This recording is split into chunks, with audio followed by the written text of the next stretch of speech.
গীতসংহিতা 53। Hallelujah. আমি এক পদ করছি।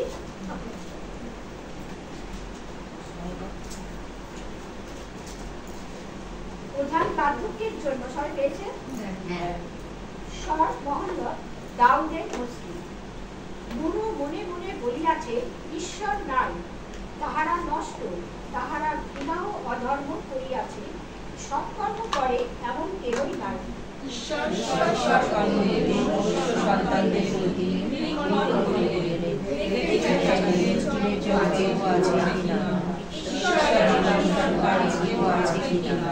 সকলে বিপদে গিয়াছে, একসঙ্গে বিকার প্রাপ্ত হইয়াছে, সৎকর্ম করে এমন কেহ নাই, একজন নাই।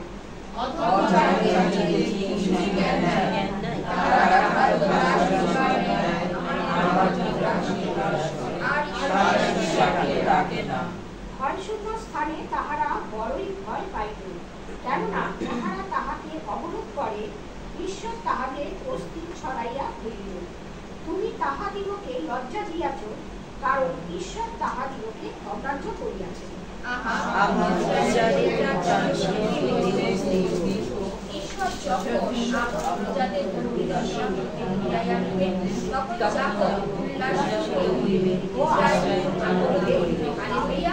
আমেন।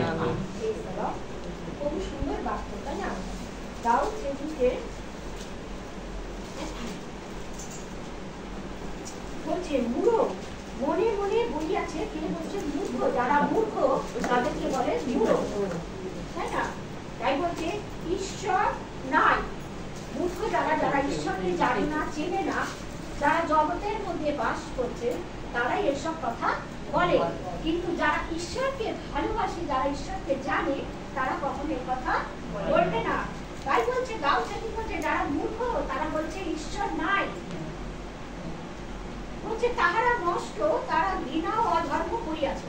তারা তো অধর্মই করবে, তারা নষ্টামি ভষ্টামি এসবই করে দাঁড়ায়, তাই না? আমরা জানি। কিন্তু যারা ঈশ্বরের পথে অন্বেষণ করে, যারা ঈশ্বরের পথে চলে, যারা ঈশ্বরের আজ্ঞা সকল পালন করে, তারা কি করে? ঈশ্বরের পথে চলবে এবং তার যেটা বারণ করবে সেই কার্যটা তিনি করবে না। আমরা যখন এখন ঈশ্বরকে জেনেছি, চিনেছি না, তাই জন্য ঈশ্বরের কাছে যেটা ঘৃণিত সেই সকল কার্য এখন আমরা আর করি না, কারণ ঈশ্বর পছন্দ করে না।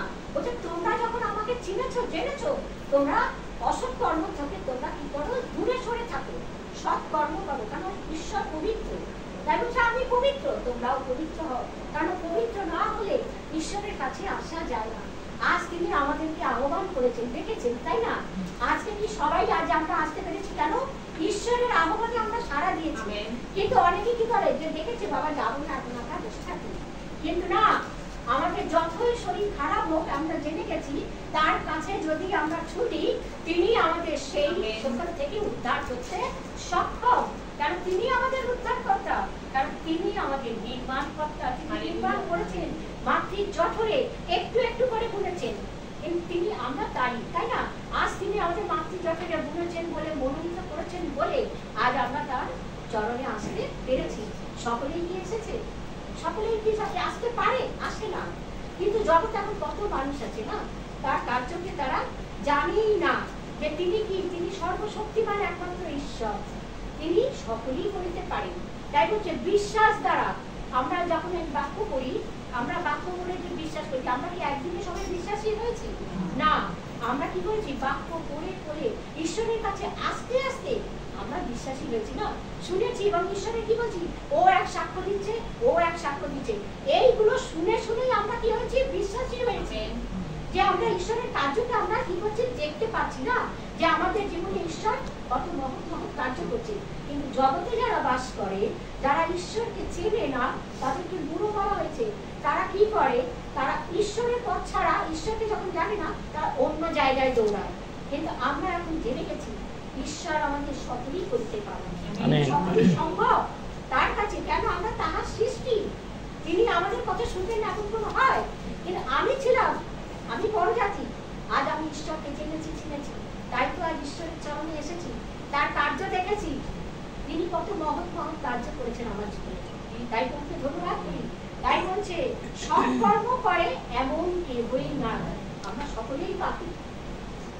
বলছে ঈশ্বর স্বর্গ হইতে মনুষ্য সন্তানদের প্রতি নিরীক্ষণ করিলেন, দেখিতে চাহিলেন বিবেচক কেহ আছে কিনা, ঈশ্বরের অন্বেষণকারী কেহ আছে কিনা। ঈশ্বরের অন্বেষণ করছে বা বিবেচন, আমরা বিবেচনা করি না, অন্য কিন্তু বিবেচনা করে না। যারা জগতে থাকে তারা ঈশ্বর মানে না, তারা হচ্ছে কি নাস্তিক। আবার অনেকে যারা জগতের মানে যারা বিজাতীয়, তারা তাদের যেরকম ঠাকুর দেবতা আছে, তারা যারা ভক্তি সহকারে যারা পুজো পালন করে, তারাও কিন্তু অনেকে ধার্মিক আছে, তারা তাদের সেই দেবতার মধ্যে ধার্মিক। কিন্তু আমরা হচ্ছে আমাদের সদা প্রভুতে ধার্মিক। আমেন। তিনি সত্যময় ঈশ্বর, তিনি সত্যকেই ভালোবাসেন, মিথ্যা ছলনা কপটতা তিনি ভালোবাসেন না। তাই জন্য আমরা সৎপথেই চলি, তাই না? এখন আমরা জেনে গেছি ভয়, বলছে না ঈশ্বর ভয় হচ্ছে জ্ঞানের আরম্ভ। তাই বলে ঈশ্বরকে যে ভয় করে চলবে সে পরিত্রাণ লাভ করতে পারে। আমেন। তাই প্রভুকে ধন্যবাদ করি যে ঈশ্বর আমাদের, আমরা যখন এখন একটা কোনো বাজে কাজ করি বা কোনো খারাপ কথা বলি, আমাদের মধ্যে সেই আত্মাটা প্রভু দান করেছে যে আমাদের আগে থেকে জানি না তুমি এই কথাটা বলবি না। কালকে দাস বলছিল না, দাসীও বলছিলেন এই কথাটা, কেননা আমাদের সেই আত্মার দ্বারা আমাদের কি করে, আমাদের জানান দেয় যে না তোমরা এই পথে চলো না, এই কাজটা করো না, কারণ ঈশ্বরের পক্ষে সেটা খারাপ, ঘৃণাও কার্য। তাই বলে যে আমি মনুষ্যকে ঘৃণা করি না, তার কার্যকে ঘৃণা করি। তাই বলছে ঈশ্বরের যে অন্বেষণ করা, তাকে যে খোঁজা, সেটা অনেকেই করে না। বলছে কেহই নাই, সকলেই বিপদে গিয়াছে, একসঙ্গে বিকার প্রাপ্ত হয়েছে। সেখানে আবার বলেছে সৎকর্ম করে এমন কেহ নাই, একজনও নাই। সত্যি কথা, একজনও কি আছে? আমাদের প্রভু যিশুই ছিলেন পিতা বাধ্যতামূলক, তিনি কাজ করে গেছেন তাদের জন্য, আমাদের জন্য, আমাদের এই পাপিতাপীদের জন্য তিনি ক্রুশ বহন করেছেন, না ক্রুশে মৃত্যুবরণ করেছেন, আমাদের জন্য রক্ত হয়েছে।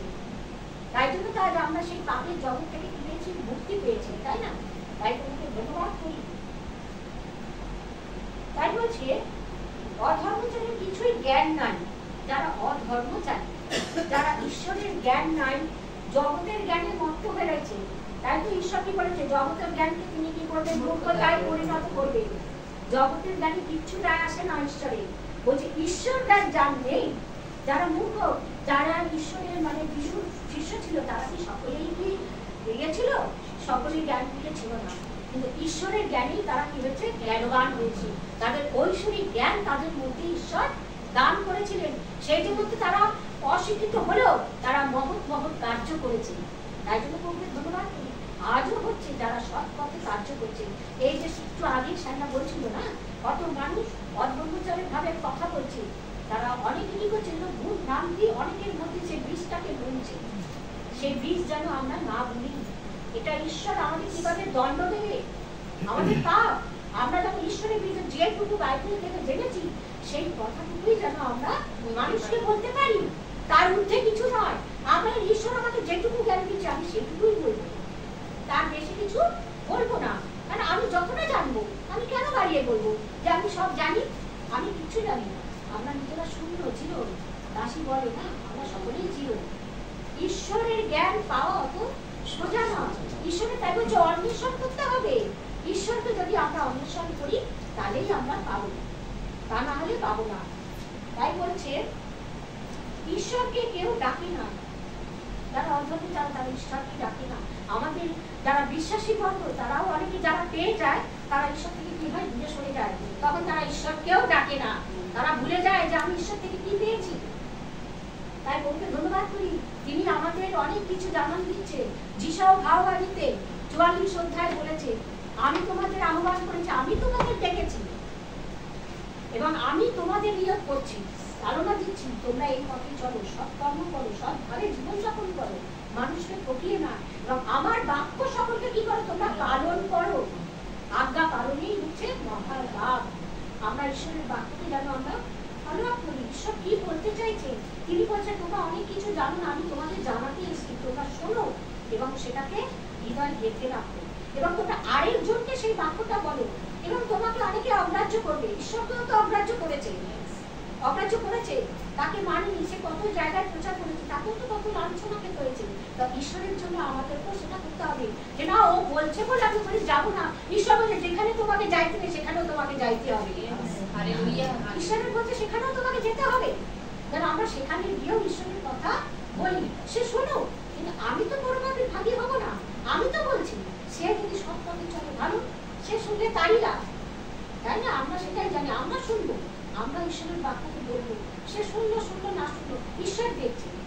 ঈশ্বরকেও তো অনেক অগ্রাহ্য করেছে, বিজ্ঞানী দিচ্ছে, আমাদের তো দিক না। এখন আমরা বুঝে গেছি, তাই না? আগে আমরা মনে ভাবতাম, যখন আমি প্রথম এসেছিলাম ঈশ্বরের কথা বললাম না, আমি যখন আশা মায়ের আমার দিকে আর্থিক মা ছিল, সেখানে গিয়ে আমি পেছনে বসতাম। এই যে আমাদের দুজন আছে, তার দেখেছেন, কিন্তু ভয় হতো, তখন ভয় হতো। কিন্তু এখন সেই ঈশ্বর বলছে, ঈশ্বর ভয়ের আত্মা দেয় নেই, ভীরুতা সাহসের আত্মা দিয়েছে। তা ঈশ্বর তোমাকে মনোনীত করেছে, তুমি উঠে দাঁড়াও, বলো, আমার কথা বলো। আজ আমি যে এখানে আজ দাঁড়িয়ে আছি, আমার নিজের জন্য আমাকে ঈশ্বর দাঁড়িয়ে দিয়েছে। আমেন। তাই তো আজ আমি বলতে পারছি, তাই না? তাই বলছে আমরা নিজের থেকে, কালকে বলছিল না দাসী, আমরা নিজের থেকে কিছু বলি না, করতে পারি না। কারণ ঈশ্বরের আত্মা যতক্ষণ না আমাদের জানান না, যে কথাটুকু বলতে বলবে সেইটুকুই আমরা ঈশ্বরের নামে বলবো। তাই বলছে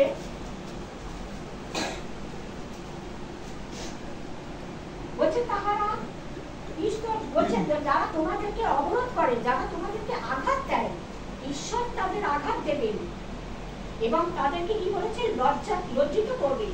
তারা লজ্জিত হইয়াছে, কারণ ঈশ্বর তাহার লোকে অগ্রাহ্য করিয়াছে। ঈশ্বরকে যারা অগ্রাহ্য করবে, ঈশ্বর তাদের অগ্রাহ্য করবে। কারণ আমরা তো ঈশ্বরকে অগ্রাহ্য করবো না, কারণ আমরা ঈশ্বরকে জেনেছি না, তিনি মহৎ কার্য করেছেন, তিনি অনেক অলৌকিক কার্য করেছেন, সেই সকল অগ্রাহ্য করা যায়, কিন্তু আমরা ভুলবো না, যারা ভুলে যাবে। কিন্তু তাই বলছে, ঈশ্বর বলছে, যে আমাকে অগ্রাহ্য করবে আমি তাকে অগ্রাহ্য করবো, আমি চিনি না।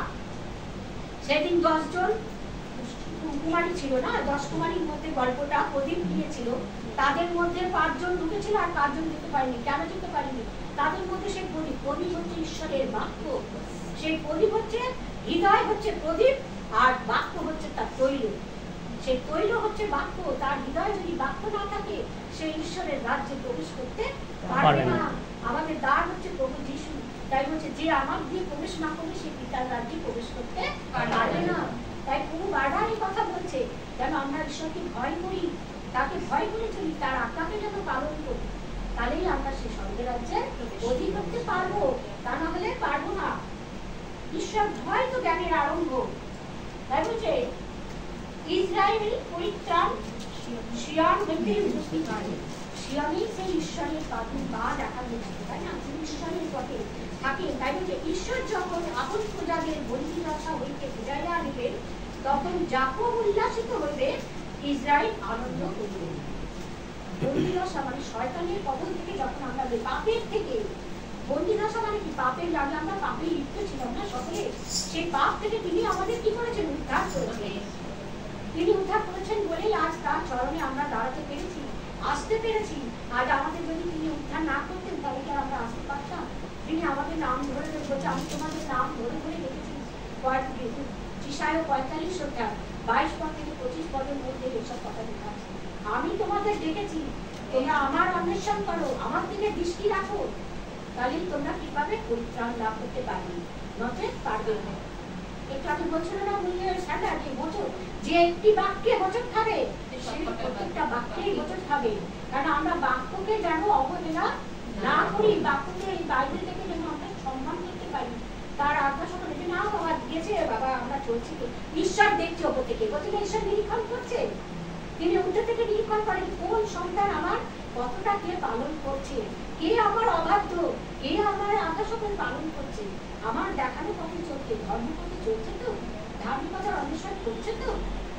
তার আমরা যেন ঈশ্বরকে ভয় করি এবং তার দেখানো পথেই যেন আমরা চলতে পারি, তাহলেই আমরা ঈশ্বরের অনুগ্রহ লাভ করতে পারবো, তা নচেৎ পারবো না।